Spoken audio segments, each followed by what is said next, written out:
Press Secretary Karine Jean-Pierre was questioned for the second day in a row after classified documents were discovered at President Joe Biden's Delaware home.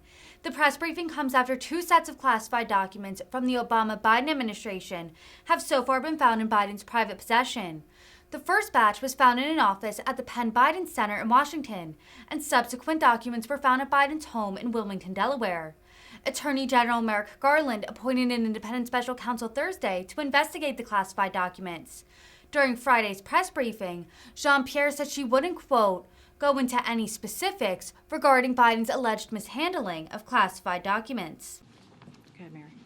Aside from the special counsel, aside from this review, I just have a question about processing classified documents and their handling, because I think there's some confusion amongst the public and even in this room.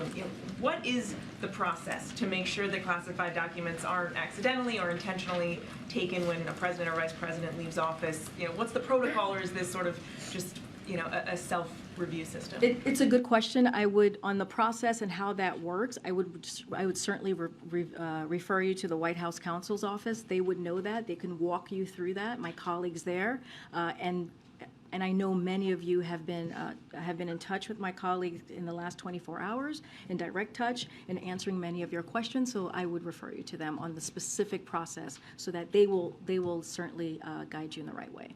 But as far as you know, is it ever okay for classified documents to be mixed with personal effects? What I can say, what I can say is what the president has said before, what I have said multiple times. We take this very seriously. The president takes classified information, classified documents very seriously. But look, I've said this before. We have addressed this issue multiple times at length.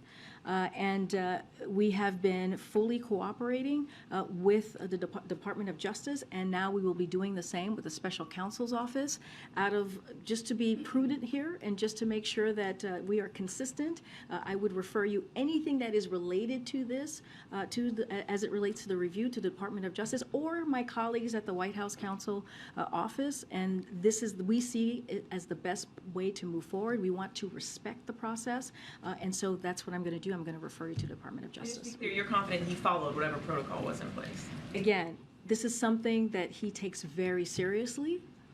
The president, when it comes to classified documents, when it comes to classified information.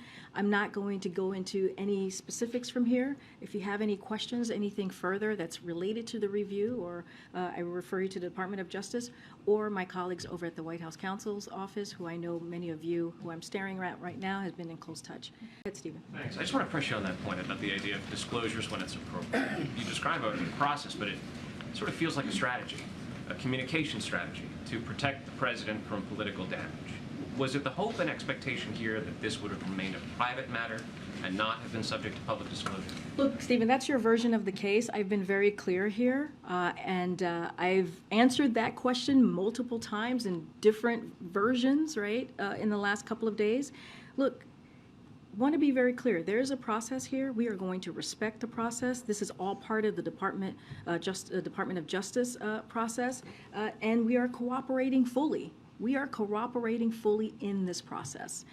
And again, the president believes that the Justice Department and its independence needed to be restored. That's what you have seen under this administration the last 2 years. And I want to be consistent in what I'm saying. I want to be prudent in what I'm saying when I say that we are going to defer any questions related to this to the Department of Justice and any other items that you have. If you don't want to talk to the Department of Justice, you're free to talk to the White House Counsel Office. I know you guys have been in touch with my colleagues there. We have done both. But let me just ask you, because oftentimes in the careers of White House press secretaries, there comes a time where they are asked, what they knew and when they knew it. Were you or any member of your staff involved in the crafting of a strategy as to when this disclosure should be made in advance of CBS News breaking the story on Monday evening? No. Go ahead, Ed. A few things, Karine, thank you. Following up on the State of the Union, I believe it was the President who suggested he has spoken with Speaker McCarthy Are there any plans for them to meet in person before February? Yeah, they spoke, and I think we actually shared that with all of you. The day that Speaker McCarthy became Speaker, you saw a statement from the President and the First Lady congratulating Kevin McCarthy becoming Speaker. And then the next day, I believe that was on a Friday, I believe the next day, which was a Saturday, the President had a direct conversation. He connected with Speaker McCarthy and congratulated him in person. But no plans yet for. I don't have a plan. I don't have a scheduled meeting to share with you at this I time. wanted to follow up on a few things from yesterday. When was the President informed about the Attorney General's decision to appoint a special counsel?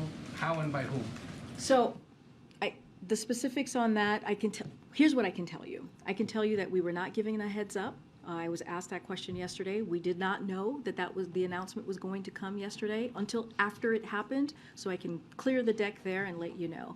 Anything else specific to when the President knew or anything that's related to this, I would refer you to the White House counsel's office. I know many of you that I'm looking at right now has been in close touch with my colleague there. And so I would continue to refer you to my colleague at the White House counsel's office. One of the things that they finally confirmed for us is that Bob Bauer is indeed the President's personal attorney handling some of this. Given that the Justice Department cited the personal counsel as having made this initial outreach to National Archives and has been in touch with the Justice Department, is that the person who these questions should be directed to? Why the White House counsel? I will say this again. Whatever the White House counsel, my colleague told you in your conversation, I know you guys just spoke or connected earlier today, I would ask them that question.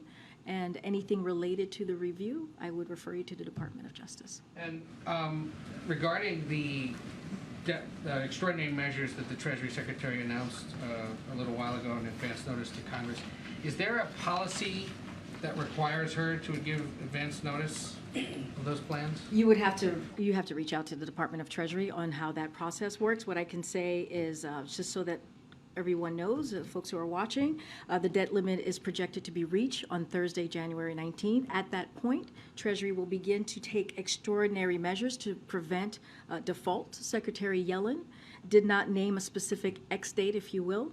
The day Treasury would no longer be able to pay the government's obligations. But quoting from the Secretary's letter, it's unlikely that cash and extraordinary measures will be exhausted before early June. But that does not mean that Congress should not wait until then to raise the debt ceiling, as we have been saying over and over again. The sooner Congress acts, the better, since even the prospect of not raising the debt ceiling will have damage the full faith and the credit of our nation. And again, we are going to continue to encourage Congress to act. But as far as the steps and how this all works, I would refer you to the Department of Treasury. 6 days till the 19th. A few years ago, she did it about 10 days before. I understand. I would refer you to the Department of Treasury. Nothing to it being announced today amid the situation that the White House is facing. I would refer you to Department of Treasury. And just to be very clear here, Ed, I've been in here almost every day since we got back from Mexico City, standing here taking your questions at length. So that we're not avoiding anything here, and you've heard from the President at least twice, and we have put forth multiple statements from the White House counsel's office. So that suggestion I just disagree with. Go ahead, Kristen. I'm going to try and call folks I haven't. Go ahead, Karen. Folks I haven't called on.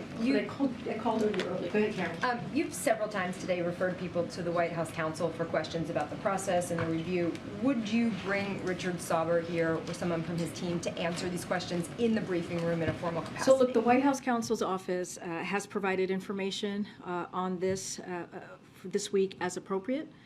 Again, I think I just said this, I've said this multiple times during this briefing, that I know in the last 24 hours, my colleagues at the White House Counsel White House Counsel's office has been in touch with many of you and has answered a lot of your questions.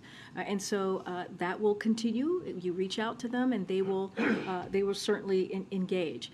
And so I'm going to leave it there. But again, anything that is related to this review, I would send you to Department of Justice. Again, If there is something specific to this that you want from us, I would refer you to the White House Counsel office. And is the White House concerned that this investigation is going to overshadow what you are trying to do right now, what your message is right now?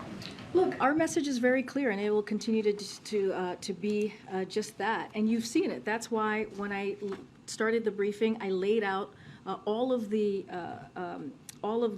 kind of progress that we have made just this week alone. When you think about the Inflation Reduction Act, when you think about how it's going to lower cost for American families, when you think about the bipartisan infrastructure legislation, just recently, as some of you were there in Kentucky, where you saw bipartisanship talking about a bridge that has, for decades, presidents have talked about fixing that bridge. And this president, because of the bipartisanship that he was able to bring together, got that done. And so, look, we're not going to stop talking about how we're going to deliver for the American people. I actually think, and we actually believe, there are people who are watching, the American people who are watching want to hear that. They want to hear what I just laid out at the beginning of the briefing. They want to know how this president, how this administration, how the federal government is delivering for them. So we're going to continue to have those conversations. You're going to continue to hear from me speaking about that. You heard from the president yesterday talking about the CPI data and how important it was to see inflation go down in six months, and how we're seeing record low unemployment in 50 years. That is conversation, and that work is going to continue. Thanks, everybody.